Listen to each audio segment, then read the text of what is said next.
The trail went cold at the lake's edge. All I had were a few silver hairs snagged on a thorn bush and a corkboard full of ghosts, the faces of rangers who had vanished just like this, one every full moon, like clockwork. The official story was a rogue bear, but bears don't leave tracks that look like a man, and a wolf decided to go for a walk together. They don't leave clues that feel like a taunt. I'd been a ranger in these woods for 20 years. I knew the sounds, the smells, the rhythms of this place. But tonight something was wrong. The air was thick, heavy with the scent of rust and rot. I stood by the shore watching the mist curl over the black, still water. It was like the lake was holding its breath. My own breath plumed in the frigid air, a small fleeting cloud against the oppressive darkness. The silence was absolute, not even the chirp of a cricket or the croak of a frog.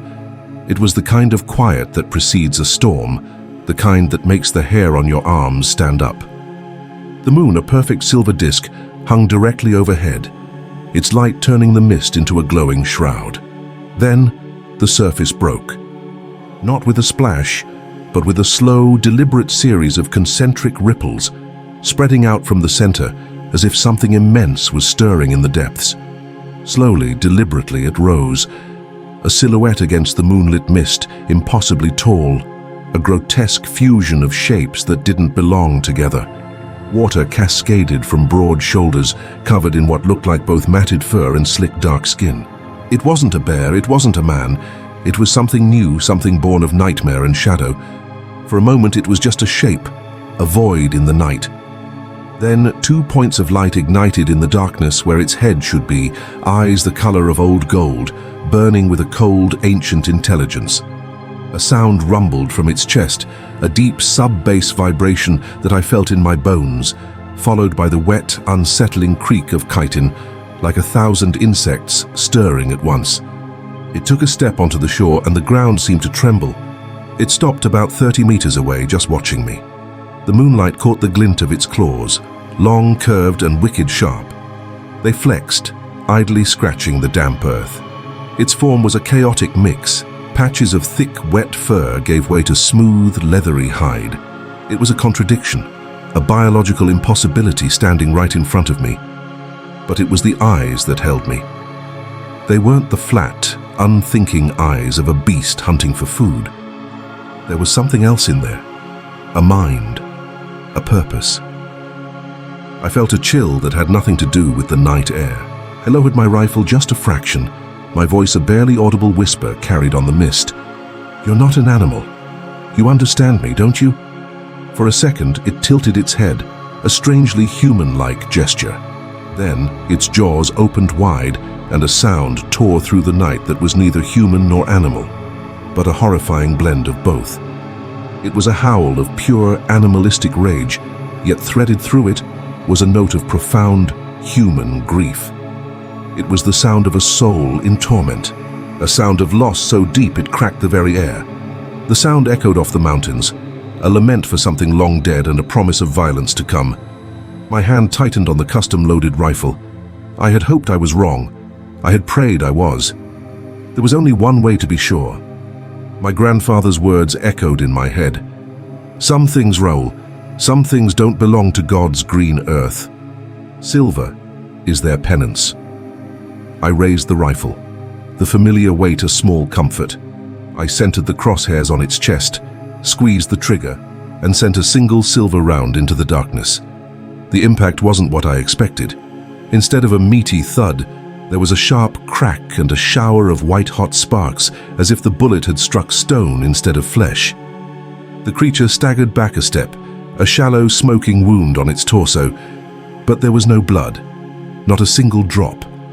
It looked down at the mark, then back at me, and then the corners of its monstrous mouth curled up into a smirk, a slow, knowing, utterly terrifying smirk. The subsequent roar wasn't just a sound, it was a physical force. It rattled the leaves on the trees, shook the ground beneath my feet, and punched the air from my lungs. The hunt was on. I didn't wait for a second invitation. I turned and ran, plunging into the dense forest that bordered the lake.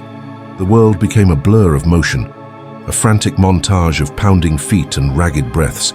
Branches whipped at my face, their sharp fingers tearing at my jacket. I risked a glance over my shoulder and saw it coming, its massive form crashing through the undergrowth with impossible speed and grace. The chase went on, my lungs burning, my legs screaming. The rhythm of its pursuit was terrifyingly erratic. For a moment, it would drop to all fours, moving with the terrifying speed of a wolf, a black shadow flowing over the forest floor. Then, it would suddenly rise back to its full towering height, and I heard it. A laugh. A guttural, inhuman sound that was disturbingly close to a human chuckle. It was toying with me. It was enjoying this. I scrambled up a steep, rocky incline, my boots slipping on the loose shale. I thought I'd lost it. The crashing sounds behind me stopped. The forest fell silent again, save for my own gasping breath. I crouched behind a large boulder, trying to quiet my breathing, straining my ears for any sign. Nothing. The silence stretched. Too long. A twig snapped, directly above me. I looked up. It was perched on a thick branch of an old pine tree, crouched like a gargoyle, its yellow eyes boring down into me. It dropped from the branch, landing silently on the ground between me and my only path of escape, the old ranger watchtower, my only sanctuary. It was faster than me. It was stronger. And now it was smarter. My only chance was to make it to that tower. With a desperate cry, I broke cover, sprinting past the creature. I felt the air shift as its claws swiped at me, missing my back by inches. The tower loomed ahead, a dark silhouette against the moon. The last 50 yards felt like a mile. I could hear its heavy footfalls right behind me, feel its hot, foul breath on my neck. I threw my shoulder against the heavy oak door, stumbled inside and slammed it shut, ramming the heavy iron bolt home just as the entire frame shook from a thunderous impact on the other side. I didn't waste a second. Adrenaline surging, I frantically piled the old wooden table, a cot and 2 heavy chairs against the door, creating a makeshift barricade. My heart hammered against my ribs like a trapped bird. Silence. Then 3 polite, gentle knocks echoed through the small room. Tap, tap, tap, a voice whispered from the other side, a voice I knew. Voice. "Raoul, buddy? Let me in, it's me, Claudio." My blood ran cold. Claudio was the first ranger to go missing. His voice, perfectly mimicked, was soft, pleading. I squeezed my eyes shut, shaking my head. "It's not you," I whispered to myself.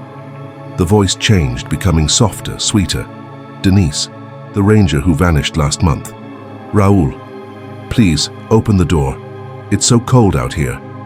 My body trembled uncontrollably, a cold sweat breaking out on my forehead. I backed away from the door, pressing myself into the far corner of the room. The polite knocking stopped. A low growl rumbled from outside, and then the sound of claws, long and sharp, began to scratch lines into the thick wood of the door. The sound moved, scraping along the exterior stone walls, circling the tower. Then, a creak from above. It was on the roof. I could hear the skittering of its claws on the tiles, searching for a way in. The night seemed to last an eternity. The scratching, the creaking, the occasional taunting whisper of voices I once knew. But finally, through the single grime-covered window, I saw it, or the first faint rays of dawn painting the eastern sky gray. The sounds from the roof had stopped. Cautiously, I crept to the window and peered out. The ground around the tower was churned up, and there, in the soft morning light, I could see them. Huge, monstrous prints circling the tower in a perfect, unbroken ring. It hadn't left. It had just been waiting. A piece of splintered wood fell from the ceiling, landing near my feet. I looked up. There was a hole in the roof, directly above the center of the room. Sunlight streamed through it, illuminating a section of the main support timber, and scratched deep into the wood as if burned in with a hot poker were 4 letters: B-A-L-D. My grandfather's last name. It wasn't just hunting. It wasn't just intelligent. It can write.